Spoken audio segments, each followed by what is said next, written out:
পাঠ পরিস্থিতি, বিষয় এসি মেশিন 1, কোড নাম্বার 66761, ষষ্ঠ পর্ব ইলেকট্রিক্যাল, নবম অধ্যায়। আজকের টপিকস ট্রান্সফরমারকে প্যারালাল 7, ট্রান্সফরমারের নেম প্লেটের স্পেসিফিকেশন সম্পর্কে ধারণা, 9.8 প্যারালাল অপারেশন সম্পর্কিত সমস্যার সমাধান নির্ণয়করণ, 9.9 তিন ফেজ ট্রান্সফরমার প্যারালাল অপারেশনের শর্তসমূহ বর্ণনাকরণ, 9.10 ট্রান্সফরমারের রেটিং এর তালিকা বর্ণনাকরণ। প্রিয় শিক্ষার্থীরা, আজকে parallel operation, transformer parallel operation কেন করা হয়, প্যারালাল অপারেশন কি? প্রিয় শিক্ষার্থীরা, প্রথমে আমরা শিখব প্যারালাল অপারেশনটা কি। অনেক সময় অতিরিক্ত লোড বহন করার জন্য ট্রান্সফরমার 2 বা ততোধিক ট্রান্সফরমারকে প্যারালাল করতে হয়। ট্রান্সফরমারকে প্যারালাল সংযোগ করার জন্য যে শর্ত আছে সেগুলোকে সঠিকভাবে পালন করে একটি ট্রান্সফরমারকে অন্য একটি ট্রান্সফরমারের সাথে অথবা সাধারণ বাসবারের সাথে সমান্তরাল সংযোগকে ট্রান্সফরমার প্যারালাল অপারেশন বলে। এই শর্তসমূহ এবং কিভাবে সংযোগ করতে হয় এটা আমরা পরবর্তীতে আলোচনা করব। এখানে আমাদের একটা ট্রান্সফরমার আছে, এখানে বাসবার, প্রাইমারি বাসবার, এখানে সেকেন্ডারি বাসবার, দুইটা ট্রান্সফরমার আছে এ এবং বি। এই দুটোকে আমরা একই প্রাইমারি সাইড এবং সেকেন্ডারি সাইড কিভাবে বাসবারের সাথে সংযোগ হলে প্যারালাল হয়ে যাবে সেটা এখানে দেখানো হয়েছে ট্রান্সফরমার প্যারালাল অপারেশন। কারণ প্যারালাল অপারেশন করার কতগুলো শর্ত আছে সেটা আমরা কিছুক্ষণ পরেই এই চ্যাপ্টারে আলোচনা করব পরবর্তী টপিকসের ভিতরেই। প্রিয় শিক্ষার্থীদের, প্রথমে আছে ট্রান্সফরমার পোলারিটি টেস্টের উদ্দেশ্য। এখানে পোলারিটি টেস্টটা কি সেটা আগে শিখতে হবে। ট্রান্সফরমারের দুইটা কয়েল আছে, একটা প্রাইমারি কয়েল আর একটা সেকেন্ডারি কয়েল। যখন প্রাইমারি কয়েলে সাপ্লাই দেওয়া হয় তখন প্রাইমারিতেও ভোল্টেজ ইনডিউসড হয়, সেকেন্ডারিতেও ভোল্টেজ ইনডিউসড হয়, যেটা আমরা এর আগে আলোচনা করছি। এখন এই ইনডিউসড ভোল্টেজের অভিমুখ এবং প্রান্তসমূহ চিহ্নিত করার নামই হচ্ছে পোলারিটি। একটা ট্রান্সফরমারের যে প্রাইমারি এবং সেকেন্ডারি এই ইনডিউসড ভোল্টেজের যে অভিমুখ কোন দিকে হবে, হাই সাইড, লো সাইড, হাই সাইডের আবার দুইটা টার্মিনাল H1 H2 এবং X1 X2, এটা কোন বরাবর হবে, কিভাবে হবে সেটাকে আইডেন্টিফাই করার নামই হচ্ছে পোলারিটি। নিম্নলিখিত উদ্দেশ্য ট্রান্সফরমার পোলারিটি টেস্ট করা হয়। যথা 1 নম্বরে আছে যে 2 বা ততোধিক ট্রান্সফরমার যখন প্যারালাল অপারেশন করা হয় তখন পোলারিটি দেখে সংযোগ দিতে হয়। আমরা কিছুক্ষণ পরে পোলারিটিটা কি সেটা আলোচনা করছি। যখন 3টি এক ফেজ ট্রান্সফরমার দ্বারা ব্যাংকিং করে 3 ফেজ সাপ্লাই দেওয়া হয় তখন পোলারিটি দেখে সংযোগ করা হয়। যে ব্যাংকিংটা খুবই দরকার আমাদের। একটা 3 ফেজ ট্রান্সফরমার পরিবর্তে না দিয়ে সিঙ্গেল ফেজ 3টা ট্রান্সফরমার দিয়ে ব্যাংকিং করে 3 ফেজ সাপ্লাই দেওয়া সুবিধাজনক, সেটাই এখানে বলা হয়েছে। পোলারিটি জেনে সংযোগ দিতে হয়, না হলে অসম পোলারিটিতে ট্রান্সফরমার শর্ট সার্কিট হতে পারে। পোলারিটি জেনে সংযোগ দিতে হয়, না হলে অসম পোলারিটিতে ট্রান্সফরমার শর্ট সার্কিট হতে পারে। প্রিয় শিক্ষার্থীরা, পোলারিটি না জেনে প্যারালাল অপারেশন করলে নিচের অসুবিধা দেখা দেয়। কি কি অসুবিধা হতে পারে দেখো। প্রথমে আছে 1 নম্বরে শর্ট সার্কিট অবস্থা দেখা দিতে পারে। নিজেদের মধ্যে সার্কুলেটিং কারেন্ট প্রবাহিত হতে পারে। বাইরে কোনো লোড কারেন্ট সরবরাহ করবে না। যদি ট্রান্সফরমার কেভিএ সমান না থাকে তবে সার্কুলেটিং কারেন্ট প্রবাহের ফলে এটি নষ্ট হয়ে যেতে পারে, আস্তে আস্তে ট্রান্সফরমারটা নষ্ট হয়ে যাবে। প্রিয় শিক্ষার্থীরা, সাবট্রাকটিভ 9.2 আছে subtractive additive polarity description the subtractive and additive polarity. এখানে দুইটা ফিগার দেওয়া আছে, কয়েকটা ফিগার।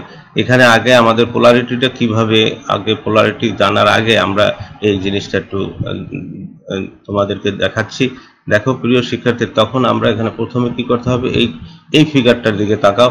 এখানে দেখা যাচ্ছে যে আমাদের প্রথমে কি করতে হবে, একটা ট্রান্সফরমারের টেস্ট করে হয় মানে অ্যাভোমিটার দিয়ে অথবা টেস্ট ল্যাম্প দিয়ে টেস্ট করে হাই সাইডটা নির্ণয় করতে হবে এবং হাই সাইডের যে কোনো প্রান্তে ইচ্ছা মতন H1 এবং H2 দিয়ে দিতে হবে। H1 H2 দেওয়ার পরে এবং সেকেন্ডারি পরবর্তী যে এইটা থাকবে, যে টার্মিনাল দুটো থাকবে, সেটার প্রথমে যে কোনো যেখানে H1 তার ওই বরাবর আমাদের কি করতে হবে, শর্ট করে দিতে হবে এবং অপর হাই সাইডের অপর প্রান্তের সাথে একটা ভোল্টমিটার এবং অপর ওই লো সাইডের টার্মিনালের সাথে সংযোগ করতে হবে। এখন এখানে 120 ভোল্ট সাপ্লাই দেওয়া হয়েছে হাই সাইডে।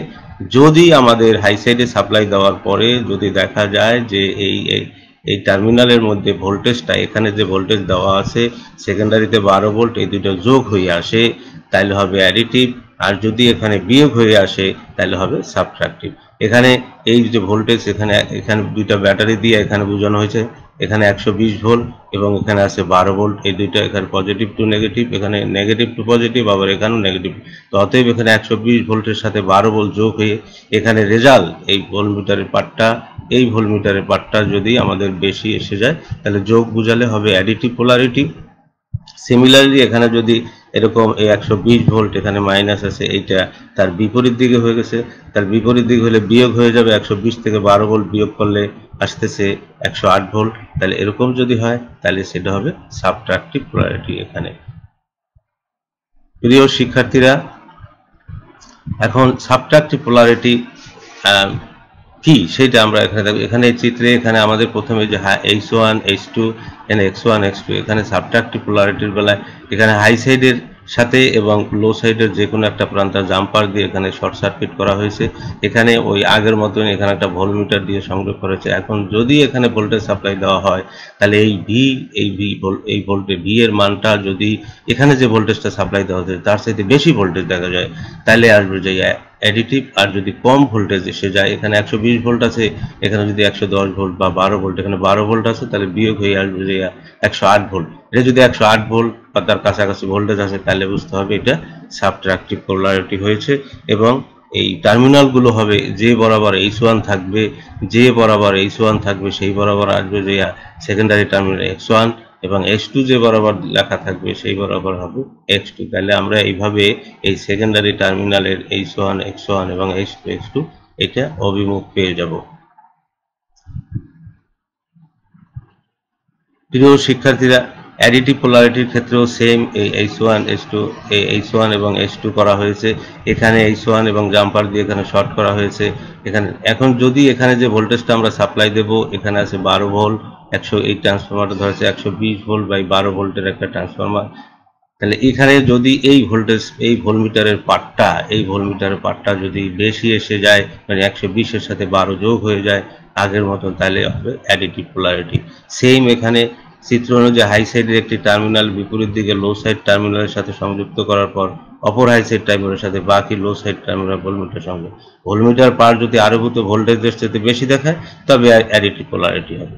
এক্ষেত্রে উভয় কয়েলের ইনডিউসড ভোল্টেজের অভিমুখ বিপরীতমুখী হওয়ায় voltmeter part additive VA plus VB যোগফল হিসাবে আরোপিত ভোল্টেজ বেশি ভোল্টেজ দেখা যাবে। তখন আমাদের যে টার্মিনালটা হবে এই H1 বরাবর যেটা থাকবে, H1 বরাবর আসবে X2 এবং H2 বরাবর আসবে X1। অ্যাডিটিভের ক্ষেত্রে আমাদের সেকেন্ডারি টার্মিনালের অভিমুখটা বিপরীতমুখী হবে। H1 বরাবর হবে X2, H2 বরাবর হবে X1। এখানেও সেম, এখানে এই ভোল্টেজটা আমাদের যে ভোল্টেজটা সাপ্লাই দেওয়া হয়েছে 120 ভোল্ট, এটা নেগেটিভ পজিটিভ, এখানে নেগেটিভ এবং পজিটিভ, মানে অ্যাডিটিভ হয়েছে। অ্যাডিটিভ হলে ওই টার্মিনালগুলো ঘুরে যাবে। প্রিয় শিক্ষার্থীরা, 9.3 ট্রান্সফর্মার পোলারিটি নির্ণয়ের ক্ষেত্রে টেস্টের illustrated the test to determine the polarity of A transformer. তাহলে এখানে প্রথমে সাবট্রাকটিভ পোলারিটি এবং অ্যাডিটিভ পোলারিটি কিভাবে করব সেটা। তাহলে প্রথমে আমরা যে কোনো একটা ট্রান্সফর্মার নেব, সেই ট্রান্সফর্মারের অ্যাভোমিটারের সাহায্যে অথবা ডিসি সাপ্লাইয়ের সাহায্যে অথবা সিরিজ টেস্ট ল্যাম্পের সাহায্যে মানে ট্রান্সফরমারের হাই সাইড ও লো সাইড চিহ্নিত করতে হবে। হাই সাইড এবং লো সাইড অ্যাভোমিটার দিয়ে দেখলেও পাওয়া যাবে যে সাইডে আমাদের রেজিস্ট্যান্স যে বেশি হবে সেখানে ভোল্টেজ বেশি থাকবে, কারেন্ট কম থাকবে, মানে হাই সাইড থাকবে। যেখানে রেজিস্ট্যান্স কম থাকবে, কারেন্ট বেশি থাকবে, ভোল্টেজ কম থাকবে, অতএব লো সাইড। তাহলে আমাদের হাই সাইডের দুইটা টার্মিনালকে আইডেন্টিফাই করতে হবে, নিজের ইচ্ছা মতো দিয়ে দেওয়া হবে। তারপর এখানে ওই জাম্পার দিয়ে একটাকে শর্ট করতে হবে, আর এক প্রান্তে একটা ভোল্টমিটারের সাথে দিয়ে তারপরে একটা ভোল্টমিটার দিয়ে সংযোগ করতে হবে। তাহলে এখানে আমাদের প্রথমে কি আছে, অ্যাভোমিটারের সাহায্যে বা ডিসি সাপ্লাইয়ের সাহায্যে অথবা সিরিজ টেস্ট ল্যাম্পের সাহায্যে প্রথমে ট্রান্সফরমার হাই সাইড ও লো সাইড চিহ্নিত করতে হবে। হাই সাইডের দুটি টার্মিনাল H1 এবং H2 অক্ষর দ্বারা চিহ্নিতকরণ করতে হবে। এখন হাই সাইডের এক মাথা লো সাইডের এক মাথার সাথে অপর মাথার সাথে যুক্ত করতে হবে, এবং হাই সাইডের অপর মাথা লো সাইডের অপর মাথার সাথে একটা জাম্পার দ্বারা শর্ট করতে হবে, আর একটা হাই সাইডের একটা লো সাইডের অপর মাথার সাথে ভোল্টমিটার দ্বারা সংযোগ করতে হবে। প্রিয় শিক্ষার্থীরা, এখন হাই সাইডের ভোল্টমিটার সংযোগ করলে লো সাইডে সাপ্লাই দিতে হবে। দুটি কয়েল প্রান্তের সাথে সংযুক্ত ভোল্টমিটার যদি সাপ্লাই ভোল্টেজের চেয়ে বেশি দেখায় তাহলে অ্যাডিটিভ পোলারিটি হবে। অ্যাডিটিভ পোলারিটি হইলে H1 X2 আবার H2 X1, টার্মিনাল হবে H1 X2 এবং H2 X1 হিসাবে চিহ্নিত করতে হবে। এটাই হচ্ছে যে আমাদের পোলারিটির বাইর করার পদ্ধতি। দুইটি কয়েলের প্রান্তদ্বয়ের সাথে সংযুক্ত ভোল্টমিটার যদি সাপ্লাই ভোল্টেজের কম হয় বা কম দেখায় তাহলে হবে সাবট্রাকটিভ পোলারিটি। সাবট্রাকটিভ পোলারিটি হয়ে গেলে আমাদের টার্মিনাল দুটো হবে যে H1 X1 এবং এর পরের যেটা আছে H2 X2। সাবট্রাকটিভ পোলারিটির ক্ষেত্রে H1 বরাবর হবে X1, H2 বরাবর হবে X2, একই থাকবে আর কি। শুধুমাত্র অ্যাডিটিভের ক্ষেত্রে টার্মিনাল দুটো বিপরীত হয়ে যাবে, X1 এর জায়গায় হবে X2 আর X2 এর জায়গায় হবে X1। প্রিয় শিক্ষার্থীরা, 9.4 প্যারালাল অপারেশনের উদ্দেশ্য। Explain the purpose of parallel operation. আমরা কি কারণে প্যারালাল অপারেশন করব। এখানে দুটো ট্রান্সফরমারকে প্যারালাল দেওয়া আছে, দুটো বাসবার আছে, এখানে একটা লোড দেওয়া আছে। প্যারালাল অপারেশন মেইনলি সুবিধাটা, প্যারালাল অপারেশনের উদ্দেশ্যটা কি? এক নম্বর উদ্দেশ্য, একটি বড় ট্রান্সফরমার তুলনায় দুইটি ট্রান্সফরমার বা তিনটি ট্রান্সফরমার প্যারালাল অপারেশন করে, দুইটি ট্রান্সফরমারকে প্যারালাল অপারেশন করে বেশি নির্ভরশীল। কারণ ট্রান্সফরমার খারাপ হলেও অন্যটি দিয়ে সরবরাহ অক্ষুণ্ণ রাখা যায়। কয়েকটি এক ফেজ ট্রান্সফরমারের সাহায্যে তিন ফেজ সরবরাহ দেওয়ার জন্য প্যারালাল অপারেশন। লোড শেয়ার করার নিশ্চয়তার জন্য, লোড শেয়ারিং করে দিতে পারে। একটি ট্রান্সফরমার রেটেড লোড অপেক্ষা বেশি লোডে পাওয়ার সরবরাহ করার জন্য, প্রত্যেক ট্রান্সফরমারে বিশ্রামের সুবিধার অনেক কাজ করার জন্য, অথবা রিপেয়ার করার জন্য আমাদের ট্রান্সফরমার এটা দরকার হয় যে একটা ট্রান্সফরমার খুলে নষ্ট হলে সেটাকে রিপেয়ার করার জন্য আরেকটা দিয়ে সাপ্লাই দিয়ে তারপর কাজ করা যায়। চালু অবস্থায় অনেক সময় ট্রান্সফরমারকে রক্ষণাবেক্ষণ বা মেরামত করতে হয়। দুই বা ততোধিক ট্রান্সফরমার থাকলে তাদের একটিকে বন্ধ করে অন্যটি দিয়ে সরবরাহ অব্যাহত রাখা যায়। গ্রাহক প্রান্তে সবসময় সাপ্লাই দিতে হবে। ট্রান্সফরমারের কর্মক্ষমতা বেশি পাওয়া যায়। প্রিয় শিক্ষার্থীরা, দেখো এখানে আছে 9.5 আছে প্যারালাল অপারেশনের শর্তসমূহ। কি কি শর্ত? যেমন এর আগে ছিল প্যারালাল অপারেশনের সংজ্ঞার ভিতরে ছিল কিছু শর্ত মেনে তাদেরকে সংযোগ দিতে হবে, সেই শর্তগুলো এখানে দেওয়া আছে। দুই বা ততোধিক এক ফেজ ট্রান্সফরমারকে সার্থকভাবে প্যারালাল অপারেশন করতে নিম্নলিখিত শর্তসমূহ অবশ্যই পূরণ করতে হবে। এক নম্বর শর্ত হচ্ছে যে সবগুলো ট্রান্সফরমারের হাই সাইড এবং লো সাইডের ভোল্টেজ রেটিং একই হতে হবে। আমি আবার বলছি, সবগুলো ট্রান্সফরমারের হাই সাইড এবং লো সাইডের ভোল্টেজ রেটিং একই হতে হবে।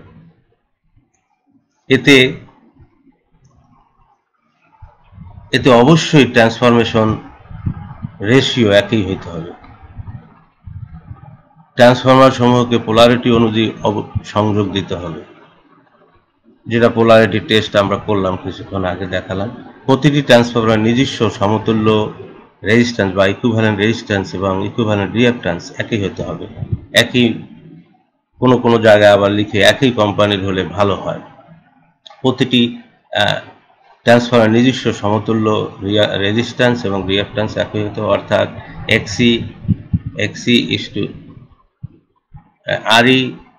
RE/XC এই অনুপাত যেটা আছে এই অনুপাতটা সমান হইতে হবে। প্রিয় শিক্ষার্থীরা, দেখো এখন এখানে আমাদের 9.6 আছে সমান ভোল্টেজ রেশিওতে ট্রান্সফরমার এর অপারেশন যেটা আছে এটাকে আমরা দুটো ভাগে ভাগ করেছি, একটা আইডেল কন্ডিশন আর একটা লোড অপারেশন। তো এখানে লোডের যে অপারেশন সেটা ইকুয়াল ভোল্টেজের আগে আমাদের এখানে আগে লোডটা কিভাবে শেয়ার হয় এই যে প্যারালাল অপারেশন থাকলে দুটো ট্রান্সফরমারকে যখন প্যারালাল অপারেশন আমরা করব তখন এই কোন ট্রান্সফরমার কি পরিমাণ লোড শেয়ার করবে সেই সম্পর্কে একটু আমরা আগে জেনে নেব, তারপরে আমরা সামনের দিকে এই লোড অপারেশনটা করব। তাহলে আমাদের লোড অপারেশনের এখানে প্রথমে যে কন্ডিশনটা দেওয়া আছে সেটা একটু দেখো। যখন দুটি ট্রান্সফরমারের রেশিও একই থাকা অবস্থায় প্যারালাল অপারেশনের জন্য সংযোগ করা হয় তখন তাদের যে মোট যে কারেন্ট আসবে সেই মোট কারেন্ট আসবে ট্রান্সফরমারের যে ইম্পিডেন্স, ওই ইন্ডিভিজুয়াল ট্রান্সফরমারের যে ইম্পিডেন্স তার উল্টানুপাতে ভাগ হয়ে যাবে। যে যেটার এখানে দুটো ট্রান্সফরমার আছে সেটাই আমরা প্রথমে দেখব যে যখন দুটি ট্রান্সফরমার রেশিও একই অবস্থায় প্যারালাল অপারেশনের জন্য সংযোগ করা হয় তখন মোট লোড কারেন্ট ট্রান্সফরমার সমতুল্য ইম্পিডেন্সের উল্টানুপাতে ভাগ হয়ে যায়। প্রিয় শিক্ষার্থীরা, এখানে আমরা কিছুটা প্রাথমিক অবস্থায় আমরা এখানে ইংলিশের সাহায্য নিয়েছি। যদি সব বাংলা হয়ে গেলে তোমরা ভবিষ্যতে মানে খুবই অসুবিধায় পড়বে হায়ার স্টাডি থেকে, এই চিন্তা করে আমি কিছুটা ইংলিশ রেখেছি এখানে। তো এখানে আমরা ধরে নিচ্ছি যে মনে করি বা লেট যেটাই ধরি যে A1টা হচ্ছে যে টার্ন রেশিও ট্রান্সফরমার এ এর টার্ন রেশিও, ট্রান্সফরমার A2 হচ্ছে ট্রান্সফরমার বি এর টার্ন রেশিও, আর জেড এটা হচ্ছে equivalent impedance of transformer A in refer to secondary অথবা প্রাইমারি। জেড বিটা হচ্ছে equivalent impedance of transformer B refer to the secondary. Z এলটা হচ্ছে যে common load, the load impedance across the secondary. আইএটা হচ্ছে ট্রান্সফরমার 1 এর কারেন্ট, আইবিটা হচ্ছে যে ট্রান্সফরমার বি এর লোড বা secondary of the transformer B. আর ভিএলটা হচ্ছে যে সেকেন্ডারি ভোল্টেজ, ভিএলটা হচ্ছে সেকেন্ডারি ভোল্টেজ। আর আইএল হচ্ছে যে লোড কারেন্ট, আইএলটা লোড কারেন্ট, আর ইন্ডিভিজুয়াল কারেন্ট এই আই এর জন্য আইএ আর বি ট্রান্সফরমার বি এর জন্য আইবি। তো এই পয়েন্টে আমরা এখানে দেখবো যে এখানে এই পয়েন্টে যদি কারশফস কারেন্ট ল অ্যাপ্লাই করি তাহলে আমাদের পাবো IA plus IB is equal to IL. প্রিয় শিক্ষার্থীরা দেখো এখানে আমরা এই পয়েন্টে আমরা কারশফস ল অ্যাপ্লাই করছি, তাহলে IA plus IB is equal to IL. আবার ভোল্টেজ ল যদি ইউজ করি তাহলে আমাদের এখানে ভিএল ইজ ইকুয়াল টু আসবে এই ভোল্টেজটা থেকে এখানকার ড্রপ দিয়ে, তাহলে V1 বাই এ মাইনাস এখানে ড্রপ হচ্ছে যে আইএ জেড এ, তাহলে এই যে ভিএল ইজ ইকুয়াল টু হবে V1 বাই এ মানে রেশিও দিয়ে ভাগ করি ইন টার্মস অফ সেকেন্ডারি, তাহলে IA is equal to Z A, এটা হচ্ছে যে আমাদের এখানে এটা 2 নম্বর সমীকরণ ধরা হয়েছে। Similarly VL is equal to V1 by A two IB by two, যেটা বি এর জন্য, তো বি এর জন্য হবে এটা ভিএল, দুইটাই ভিএল, তাই 2 নাম্বার আর 3 নাম্বার আমরা এখানে সমান করতে পারবো, বা ভিএল এর মধ্যে যে কোনো একটা সমীকরণের মধ্যে এবং আই এর মানটা অথবা আইবির মান বসাই দিয়ে আমরা সিম্পলিফাই করে এখানে সমীকরণগুলো বের করব।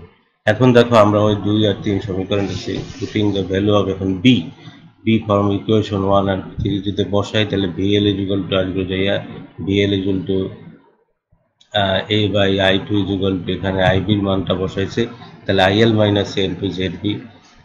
এই ইকুয়েশন 2 এবং 4 যদি সমাধান করি তাহলে আইএ ইজ ইকুয়াল টু পাবো এটা Z B into IL divided by Z A plus Z B plus V1 into A2 minus A1 divided by A1 into A2 into ZA plus ZB. Similarly, IB is equal to ZA ZL IL divided by ZA plus ZB plus V1 into A2 minus A1 divided by A1 A2 into ZA plus ZB.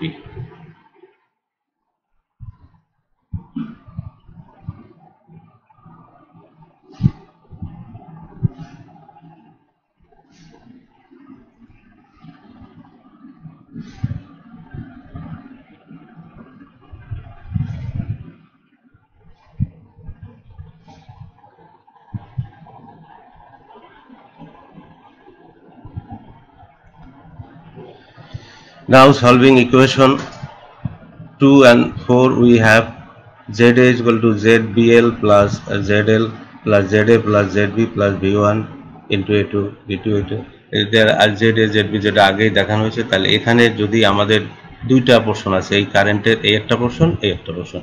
এই the current I1 এবং IB হচ্ছে দুইটা component আছে। First component represent the transformer share the load current, কি পরিমাণ এই এই কারেন্টটা এই ট্রান্সফরমারটা কি পরিমাণ কারেন্ট শেয়ার করবে সেটা। আর এটা হচ্ছে যে ZB এর বেলায় কি পরিমাণ কারেন্ট শেয়ার করবে সেটা। আর এটা হচ্ছে যে এখানে যে সেকেন্ডারিতে সার্কুলেটিং কারেন্ট যেটা হয় সেই সার্কুলেটিং কারেন্ট। তাহলে second term component is circulating current in the secondary windings of the single phase transformer, এটা হচ্ছে আমাদের শেয়ারিং কারেন্ট আর এটা হচ্ছে সার্কুলেটিং কারেন্ট।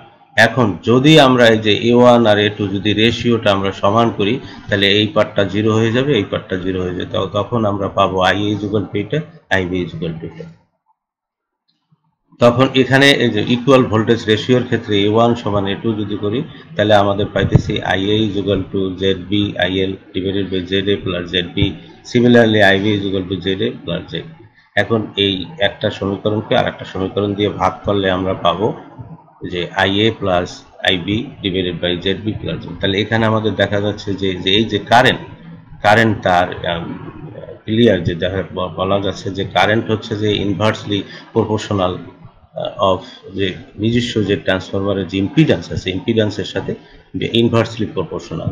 তাহলে current individual current of transformer A অথবা B এখানেও দেখা যাচ্ছে তার ইনভার্সলি প্রপোর্শনাল অফ ইম্পিডেন্স, যেটা আমরা প্রথমেই বলে দিয়েছি।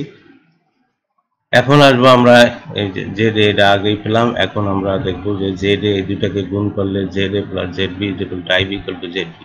দি current equation 7 and change the volt এম্পিয়ারে যদি করি তাহলে আমাদের আসবে S ইকুয়াল টু যে ভোল্ট এম্পিয়ার ভোল্টেজ এবং কারেন্ট VL এবং IL যদি ভোল্ট এম্পিয়ারে করি। তো সিমিলারলি আমরা এখানে SL একটা প্রথমে SL ইকুয়াল টু এটা ভোল্ট এম্পিয়ারে SA ট্রান্সফরমার 1 এর জন্য VL ইনটু IA, সিমিলারলি B এর জন্য VL ইনটু IB। এখন এখান থেকে আবার ওই আগের মতো সমীকরণ করলে SA equal to ZB ZA plus SL, SB equal to এত। এখন এখানে SA ইকুয়াল টু এত, SB ইকুয়াল টু একটা আরেকটা দিয়ে যদি আমি ভাগ করি তাহলে SA divided by SB equal to ZB by ZA। Equation 13 এ দেখা যাচ্ছে যে ভোল্ট এম্পিয়ারও দেখা যাচ্ছে যে ভোল্ট এম্পিয়ারও গেল inversely proportional with the impedance of individual transformer. প্রতিটা ট্রান্সফরমারের সাথেই এখানে ভোল্ট এম্পিয়ারে গেল অথবা KVA যে রেটিং সেটাও চলে আসবে আমাদের ইম্পিডেন্সের সাথে সরাসরি ইনভার্সলি প্রপোর্শনাল হবে বা ব্যস্তানুপাতিক হবে। প্রিয় শিক্ষার্থীরা, এখন ট্রান্সফরমার আদর্শ অবস্থায় ভোল্টেজ রেশিওতে প্যারালাল অপারেশন, এখানে আইডিয়াল কন্ডিশনে এখানে আমাদের দুটো ট্রান্সফরমার দেখানো হয়েছে। সমান ভোল্টেজ রেশিও, সাদৃশ্য আকার ও আকৃতি, ইম্পিডেন্স, ভোল্টেজ ত্রিভুজ বিশিষ্ট একটি ট্রান্সফরমার প্যারালাল পরিচালনাকে আইডিয়াল কেস হিসাবে বিবেচনা করা হয়। চিত্রে অনুরূপ দুটি ট্রান্সফরমার A এবং B প্যারালালের সংযোগ এবং সমতুল্য বর্তনী এবং ভেক্টর ডায়াগ্রাম দেখানো হয়েছে। এদের induced voltage E terminal voltage এবং V2, এখানে হচ্ছে V2টা হচ্ছে যে আমাদের লোড ভোল্টেজ, মোট কারেন্ট হচ্ছে যে I এবং নিজস্ব কারেন্ট হচ্ছে IA এবং IB একই ফেজে আছে। এদের পরিমাণ নিজ KVA এর উপর সমানুপাতিক। ট্রান্সফরমার দুটির প্যারালালে সংযুক্ত মোট ইম্পিডেন্স ZAB নিম্নরূপে বের করা যাবে। ZAB যে বাইর করব সেটা টোটাল ইম্পিডেন্সটা আমরা কিভাবে বাইর করব সেটা এখন দেখব। প্রিয় শিক্ষার্থীরা, I equal to ZA plus ZB, এখানে যে I ইকুয়াল টু এইটার যে কারেন্ট, সিমিলারলি এখানে এই পয়েন্টে যদি আমরা কারশফস ল অ্যাপ্লাই করি IA plus IB equal to Z, এই দুটো আছে প্যারালালে, ZA প্লাস ZB প্যারালালে থাকলে 1 by ZB 1 by ZA plus 1 by ZB equal to এটাকে উল্টাই দিলে আসবে ZA প্লাস ZB এখানে যদি লসাগু করি, সুতরাং ZA equal to ZA plus ZB by ZA plus ZB, ZA into ZB divided by ZA plus ZB। এটা 1 নম্বর সমীকরণ ধরি। এগেইন আবার এখানকার ভোল্টেজ ড্রপ যেহেতু প্যারালালে এখানে আছে ভোল্টেজ ড্রপ সব জায়গায় সমান থাকবে। তাহলে IA ইকুয়াল টু এত, IB ইকুয়াল টু, এটাকে সিম্পলিফাই করলে I এর মান আমরা পাবো I into ZB ZA plus ZB, IB equal to পাবো ZA plus ZB, I into ZA divided by ZA plus ZB। এখন উভয় পক্ষকে আমরা যদি ভি বাই 1000 দ্বারা গুণ করি তাহলে আমরা পাবো IA by VA into IA into ZB by ZA plus এত, তাহলে VA ইন্টু এত VA by 1000 into ZA plus ZA, তাহলে এই V into IA divided by 1000 কে QA KVA আমাদের এই ট্রান্সফরমারের KVA রেটিং, আর কিউ এই ভি বাই 1000 এটা হচ্ছে টোটাল লোড, এখানে ট্রান্সফরমারের লোড যেটা দেওয়া থাকবে সেটা ZB by ZA plus ZB, তাহলে এ থাকলে ZB by ZA plus ZB দ্বারা ভাগ, where Q is the total power. Similarly B এরটাও Q into ZA plus ZA divided by ZA plus ZB, এখানে QB টাও সেম, Q2 হচ্ছে total load, কিভাবে ভাগ হবে শেয়ারিং করবে সেটা এখানে দেখানো হলো। প্রিয় শিক্ষার্থীরা, ট্রান্সফরমারের নেম প্লেট স্পেসিফিকেশন দেখো এখানে কিভাবে থাকে। ট্রান্সফরমার ডিজাইনের সময় স্পেসিফিক অনুযায়ী নির্মাণ করা একটি প্রধান কাজ। একটি ট্রান্সফরমার নেম প্লেট স্পেসিফিকেশনে যে সকল তথ্য থাকতে পারে তা নিম্নে প্রদত্ত হল: KVA rating, rated voltage, phase সংখ্যা সিঙ্গেল ফেজ থাকতে পারে, 3 ফেজ থাকতে পারে, রেটেড ফ্রিকোয়েন্সি থাকতে পারে, রেটেড ফ্রিকোয়েন্সি 50 অথবা 60 হার্টজ থাকতে পারে, তারপরে কানেকশন পদ্ধতি থাকতে পারে, স্টার হবে না ডেল্টা হবে না ডেল্টা স্টার, কিভাবে কানেকশন থাকবে সেটা এখানে দেখানো। ট্যাপিং থাকতে পারবে, ট্যাপিং ট্রান্সফরমার প্রাইমারিতে কি পরিমাণ ট্যাপিং আছে যদি থাকে, তাই অ্যাম্বিয়েন্ট ট্রান্সফরমারে সাধারণত গড় টেম্পারেচার থাকবে 40 degree centigrade. Type of cooling থাকতে পারে ন্যাচারাল, অয়েল, ওয়াটার, ফোর্স ক্ষেত্রে প্রতীক হিসাবে ONN, ONAF, ONFW, OFAN, OFWF ইত্যাদি সাংকেতিক চিহ্ন ব্যবহার করা হয়। ইনসুলেটিং শ্রেণীর উপর ভিত্তি করে উত্তাপ বৃদ্ধির শ্রেণী, যেমন A 50 degree centigrade, B 70 degree, C E 70 degree, F 90 degree, H 115 degree, C 140 degree centigrade, এবং তেলে নিমজ্জিত ট্রান্সফরমারের জন্য আমাদের যেটা স্ট্যান্ডার্ড সেটা হচ্ছে যে 50 degree centigrade. Transformer name plate specification, rated 10 নম্বরে আছে রেটেড ভোল্টেজের মোট লসের data, no load loss, rated current loss, rated current impedance loss, শতকরা ইম্পিডেন্স, নো লোড কারেন্ট, বিভিন্ন পর্যায়ে ইফিসিয়েন্সি যখন 75 ডিগ্রি সেন্টিগ্রেড একক পাওয়ার ফ্যাক্টরে বা ফুল লোডে অথবা 3/4 লোডে অথবা হাফ লোডে, তারপরে থাকবে রেগুলেশন ডাটা, কিভাবে এটাকে রেগুলেটেড করবে সেটা দেওয়া থাকবে। আমরা এটা সুবিধার্থে এটা বোঝানোর জন্য নেম প্লেটটাকে এইভাবে দেওয়া থাকে, সেটার জন্য আমরা একটা এখানে উদাহরণ দিয়েছি। ট্রান্সফরমার ডিজাইনের সময় স্পেসিফিকেশন অনুযায়ী নির্মাণ করা একটি প্রধান কাজ। একটি স্পেসিফিকেশনের নেম প্লেটে স্পেসিফিকেশন যে সকল তথ্য থাকে তা এখানে KVA রেটিং, এখানে 800 volt ampere, high volt, low volt 11 kV, বা হচ্ছে যে লো ভোল্টেজ সাইডে আছে 440 ভোল্ট, এবং অ্যাম্পিয়ার আছে হাই সাইডে আছে যে 41.98, লো সাইডে আছে 1049.7, ফ্রিকোয়েন্সি 50 হার্টজ, তারপর হচ্ছে যে ভেক্টর গ্রুপ অথবা আমাদের কানেকশন গ্রুপ যেটা আছে ডি মানে ডেল্টা, ওয়াই তো হচ্ছে স্টার, এন হচ্ছে নিউট্রাল, এর 1 আছে। তা maximum temperature 50 degree centigrade, maximum temperature rise এত ডিগ্রি, এইভাবে এখানে সব পয়েন্টগুলো দেওয়া থাকবে। এখানে নেম প্লেটটা কিভাবে থাকবে সেটা। প্রিয় শিক্ষার্থীরা, এখন এখানে আমাদের যেটা আছে প্যারালাল অপারেশন সম্পর্কিত সমস্যার সমাধান। এখানে প্রয়োজনীয় সূত্র যেগুলো আমরা এখানে আগে পড়িয়েছি সেগুলোই আবার ZA সমান ZB equal to KVA base by KVA given into Z into given যে ইম্পিডেন্স সেটা দেওয়া থাকবে। এটা আমাদের মানে অঙ্ক করার সময় লাগবে। ZAB equal to ZA into ZB divided by ZA plus ZB, তারপর IA ইকুয়াল টু হচ্ছে যে I into ZB by ZA plus ZB, তা IB equal to I into ZA divided by ZA plus ZB। এখানে ওই transformer যে দুইটা transformer যে parallel তার মধ্যে যে শেয়ারিং করবে সেটা QA equal to Q ZB ZA plus ZB। তাহলে আবার এখানে মেইন জায়গায় দেখা যাচ্ছে যে ZA এবং ZB মানে impedance of transformer A, impedance of transformer B, এই দুইটাই আমাদের বাইর করতে হবে এবং কিউটা দেওয়া থাকতে হবে, তাহলে আমরা এই শেয়ারিংটা বাইর করতে পারবো। তারপর QB যেটা আছে similarly Q into Z A Z A Z B. এখানে দেখা যায় এ হইলে এখানে জেড বি এর যখন সময় জেড বি দিয়ে টোটাল ইম্পিডেন্স দিয়ে ভাগ, এবং যখন বিটাকে বাইর করবো জেড এ দিয়ে গুণ করবো কিউটাকে এবং টোটাল ইম্পিডেন্স দিয়ে ভাগ করবো। অথবা আমরা আই এর যে কারেন্ট যেটা আছে এই কারেন্টটা এইভাবে না বের করে Q A divided by busbar voltage, এখানে তাহলে আগে কিউ আর কিউ বি দেওয়া থাকতে হবে। I B is equal to হবে Q B divided by busbar voltage. Parallel operation সম্পর্কিত সমস্যার সমাধান। অঙ্ক প্রশ্ন 1, দুইটি 2200 ডিভাইডেড বাই 110 ভোল্ট ট্রান্সফরমারের প্যারালাল পরিচালনার জন্য 0.8 ল্যাগিং পাওয়ার ফ্যাক্টরে 125 কেভিএ লোড বন্টন করে। তাহলে টোটাল কিউটা সমান 125 কেভিএ লোড বন্টন করে।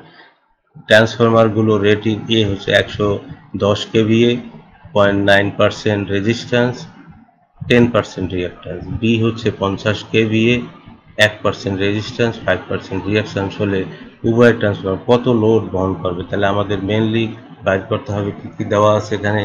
Hair given data, power factor cos θ 0.8, lagging θ equal to cos inverse 0.8 36.87 degree.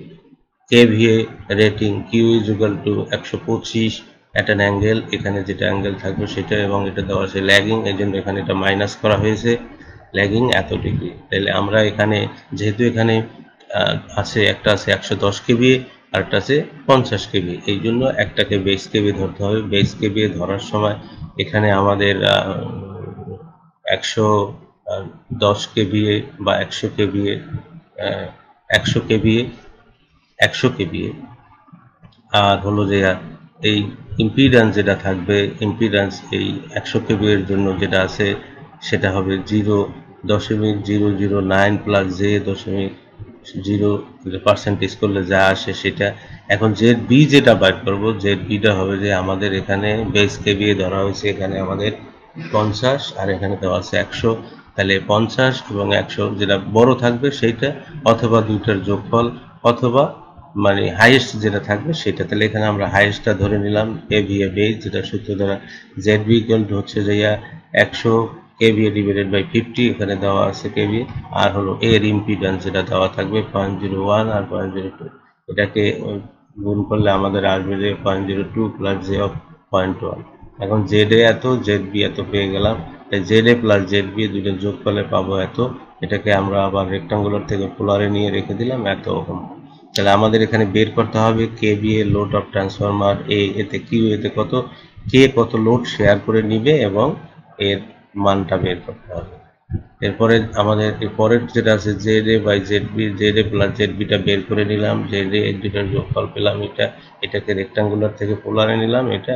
এরপরে দুটাকেই একটা থেকে ভাগ করে এটা মানটা যেহেতু 81, এটা থেকে এটা বিয়োগ হয়ে যাবে, এটার এটা এই ম্যাগনিটিউডে ভাগ, অ্যাঙ্গেল বিয়োগ, অতএব আমাদের এখানে যে ভ্যালুটা আসবে সেটা হলো 4.9। আবার জেড বিও সেম এটা, কারণ এই পার্টটাই আমাদের লাগবে।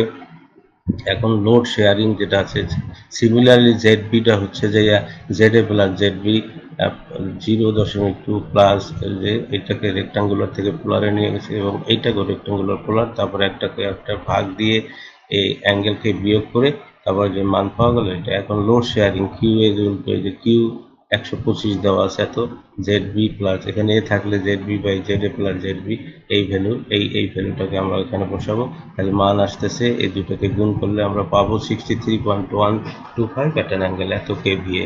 তাহলে এখানে 63 কেভি আর বাকিটা কিউটা। লোড শেয়ারিং অফ ট্রান্সফরমার বিতেও দেখা যাচ্ছে যে এটা এই ভ্যালুগুলো এখানে বসাই দিলে আমরা যে মানটা পাবো 62। তাহলে একটা হচ্ছে 62 আর একটা হচ্ছে 63। এইভাবে লোড, তাহলে এখানে 1 কেভি কম, এখানে 1 কেভি বেশি দেয়, এইভাবে লোডগুলো অঙ্কের অনুযায়ী শেয়ার করে নেবে, একটাতে কম থাকবে একটাতে বেশি থাকবে, কিন্তু টোটাল কেভি রেটিংটা আমাদের সমান থাকবে। এইটাই হচ্ছে যে প্যারালাল অপারেশনের সুবিধা। প্রিয় শিক্ষার্থীরা, 9.9 আছে 3 ফেজ ট্রান্সফরমার প্যারালাল অপারেশনের শর্তসমূহ।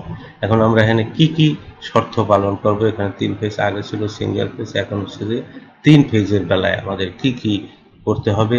3 ফেজের বেলায় প্রথম যে শর্ত যেটা আছে, সবগুলো ট্রান্সফরমার হাই সাইড লো সাইডের ভোল্টেজ রেটিং একই হতে হবে, এতে অবশ্যই ট্রান্সফরমার রেশিও একই হবে।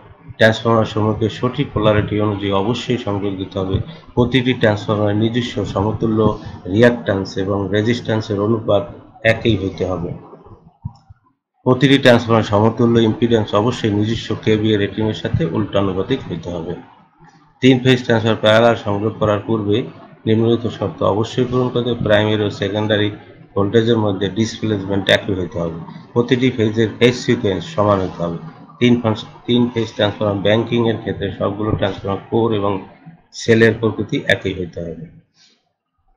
ভোল্টেজ রেটিং, প্রিয় শিক্ষার্থীরা 9.10 আছে ট্রান্সফরমার রেটিং এর যে তালিকাটা এটা কিভাবে থাকবে, ভোল্টেজ রেটিং হবে, রেটেড ভোল্টেজ থাকবে, সর্বনিম্ন সর্বোচ্চ ভোল্টেজ থাকবে, ট্যাপিং এর পরিবর্তন রেটে থাকবে, বিভিন্ন ধরনের কুলিং প্রক্রিয়া রেটেড ক্যাপাসিটি করবে, লো ভোল্টেজ সাইডে রেটেড থাকবে। তারপরে SAEI NE LA সংস্থার স্ট্যান্ডার্ড রেটিং যেটা ট্রান্সফরমার রেটিং ভোল্টেজ রেটিং আছে। ট্রান্সফরমারের জন্য স্ট্যান্ডার্ড মান হচ্ছে ডিস্ট্রিবিউশন টাইপসের ক্ষেত্রে 440, 550, 2300, 4300, 4600, 6600, 11 কেবি, 132, 13.2 কেবি, 22 কেবি, 33 কেবি, 44 কেবি, 66 কেবি। পাওয়ার টাইপসের ক্ষেত্রে 2300 ভোল্ট, 4000 ভোল্ট, 4600 ভোল্ট, 6600, তারপর 11 কেবি, 13.2 কেবি, 22 কেবি, 33 কেবি, 44 কেবি, 66 কেবি, 110 কেবি, 132 কেবি, 154 কেবি, 220 কেবি, 330 কেবি। এইভাবে আমাদের পাওয়ার টাইপসের আমাদের এই রেটিংগুলো হয়ে থাকে ট্রান্সফরমার ক্ষেত্রে। বাড়ির কাজ ট্রান্সফরমার অপারেশন বলতে কি বোঝায়, এর শর্তসমূহ উদ্দেশ্য কি, এই বাড়ির কাজগুলো তোমরা ঠিক মতন করলে তোমাদের আর কোনো সমস্যা হবে না। সমান ভোল্টেজ রেশিওতে ট্রান্সফরমার অপারেশন বর্ণনা করো। ট্রান্সফরমার আদর্শ অবস্থায় সমান ভোল্টেজ রেশিওতে প্যারালাল অপারেশন বর্ণনা করো। এমত অবস্থায় পাওয়ারের ভাগাভাগি কিভাবে হয় সেটাও দেখাতে হবে। ট্রান্সফরমার পোলারিটি টেস্টের বর্ণনা দাও। ট্রান্সফরমার পোলারিটি চিহ্নিত প্রয়োজনীয় টেস্ট বর্ণনা দাও। ট্রান্সফরমারের প্যারালাল অপারেশনের বর্ণনা দাও। একটি ট্রান্সফরমার নমুনা প্লেটে কি থাকে, একটি প্যারালাল ট্রান্সফরমার 300 কেভিএ লোডের ক্ষেত্রে এখানে ট্রান্সফরমার 1 এর রেটিংটা দেওয়া আছে এবং 2টা দেওয়া আছে। তাহলে প্রত্যেকটি ট্রান্সফরমার কারেন্ট বের করতে আর কেভিএ রেটিং যেটা দেওয়া থাকবে সেটা বের করতে